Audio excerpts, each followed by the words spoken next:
Well, a trip to the national championship is always a journey, but just getting through the 2020 college football season was a whole new battle. The Big Ten and Pac-12 announced Tuesday all fall sports, including football, would be postponed. The coronavirus pandemic directly challenged each conference, team, and individual, but the community of players, coaches, family, and staff all came together to bring us to this exact day at Hard Rock Stadium.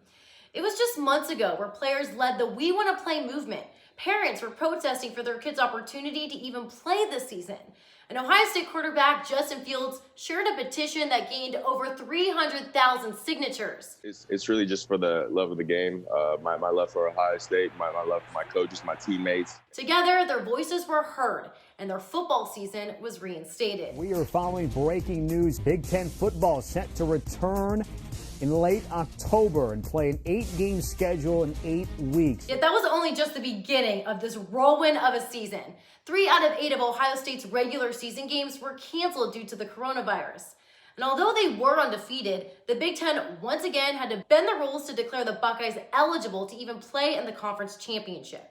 Enormous news out of college football. The Big Ten changing its policy that teams have to play 6 games to be eligible for the conference championship game. That, of course, is directly because Ohio State cannot play Michigan this weekend.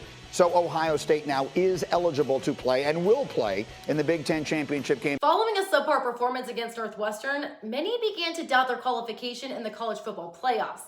That includes Sugar Bowl opponent and postseason rival Clemson head coach Dabo Swinney, who ranked Ohio State 11th in his AP coaches poll. Wanted to recognize the teams that played 9 games or more. And so if you didn't play 9 games, I just didn't consider you for the top 10. And after a devastating loss to the Tigers in the Fiesta Bowl last year, this was only added motivation that fueled the Buckeyes' thirst for redemption. Looking back on it, it was really just heartbreak. Don't want to feel like that again. And it showed. They dominated Clemson as they punched their ticket to the national championship this season. Well, Alabama, on the other hand, is always in the playoff conversation. But last year, they had to sit back and watch from afar. So this year, the Crimson Tide are looking to take back control with the national championship. And they have what it takes to do so with a loaded offense that won some hardware last week in the College Football Awards. Their offensive line took home the Joe Moore Award, and 3 players finished in the top 5 Heisman rankings. That includes quarterback Mac Jones, running back Najee Harris, and the first wide receiver to win it in 29 years, Devontae Smith. Going up against a full trophy cabinet certainly packs on the bulletin board material. But Big Ten Defensive Back of the Year Shaun Wade was not fazed at all by Alabama's flashy awards.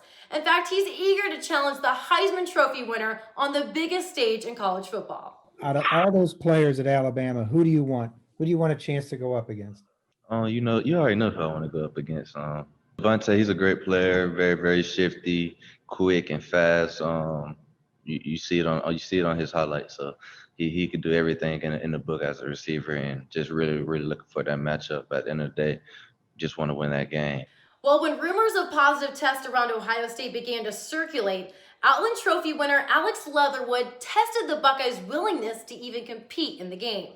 We're just competitors, you know what I mean? So we love to compete, and we're going to step up to the challenge, and we're going to see if they want to play football. Even the Ohio State alumni did some trash talking of their own last week. Cardale went and got right into it with Nick Saban's daughter to get their... Whoa. I wouldn't say got into her like that, but I know what you mean. I'm picking up what you put down. But yeah, she tried to throw some dirt and start a little shade at the Buckeyes, so we had to set her straight. When Nick Saban's daughter called the postponement comments BS on Twitter, former Ohio State quarterback Cardale Jones fired right back. Sure you want to face another backup from OSU? You know what happened last time, right? Cardale tweeted in response to the now deleted tweet in reference to the Buckeyes' monumental defeat over the Crimson Tide 6 years ago that led them to win the first national championship of the CFP era. The Buckeyes get it, and the king of the SEC has fallen. Ohio State defeats Alabama 42-35, and the Buckeyes will go to Dallas for the national championship. That, of course, when he was the Ohio State third-string quarterback. Cardale Jones, the third stringer, only because the team had lost their first 2. He didn't even start until the postseason. He led them to victory. Well, the extra noise still does not determine who will be available to play in the game. We do know that star wide receiver Jaylen Waddle was cleared for practice Tuesday for the first time since that ankle injury on October 24th in the game against Tennessee. I know there'll probably be questions about Waddle.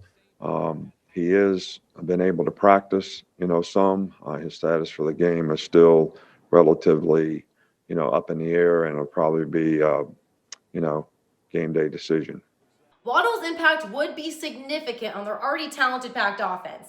And despite playing just 4 games this season, Waddle tallied 25 catches for 557 yards and 4 touchdowns. And in case Justin Fields needs any more motivation, he will be fighting one last time to give NFL teams reassurance in his draft stock. ESPN's Todd McShay recently dropped him to the 3rd quarterback taken in his 2021 NFL mock draft. You watched the Indiana game really hurt his stock, in my opinion. Now he's coming off of one of his best career performances, and it's hard to knock him down. That's behind BYU's Zach Wilson, even after his Sugar Bowl record performance. If you looked at Fields' numbers from that game, you'd never know he suffered a brutal blow to the midsection. It's a hard hit by Skalski, who knocks him down 2 yards short, and Fields is still down. And despite the unbearable pain, Fields soldiered on and threw for 385 yards and 6 touchdowns. You could see the agony on his face during and after that game, but he addressed those concerns during his media availability for the national championship. You don't think he'll be affected at all? I'll be good by Monday night. But this game all comes down to the trenches. With the recent emergence of Trey Sermon, both teams have a rushing attack to look out for. Sermon's red hot right now with 524 yards and 3 touchdowns in just the past 2 games. So the Alabama defense will have to improve from their Rose Bowl performance. They allowed way too many opportunities for Notre Dame. And with the tight ends entering the passing game and 2 of the nation's best wide receivers in Chris Olave and Garrett Wilson, Alabama's secondary needs to show up. But fortunately, the Crimson Tide do have the top cornerback, Patrick Surtain, who's more than up for the challenge. I'd say we've seen teams like that before. Just this team, they're very talented on both sides of the ball, even in the running game. So I feel like they bring a whole lot of dimension on their offense. They're great receivers, of course, which brings tremendous amount of depth in their offense. So, we're looking forward to the challenge. Ohio State's defense has had their own struggles this season, and they have quite the challenge ahead with Alabama's star-studded offense.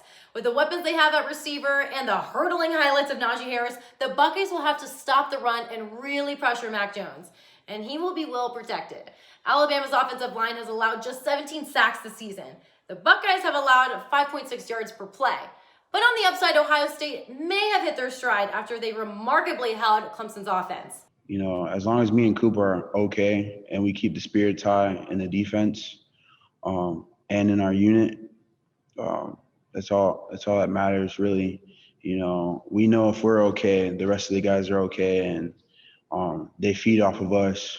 We be the Energizer bunnies for not only the defense, but for the guys in the room. Whether a guy goes down due to injury or COVID, next guy's up, and we're coaching those guys, those young guys. And so it's not about replacing, it's about reloading.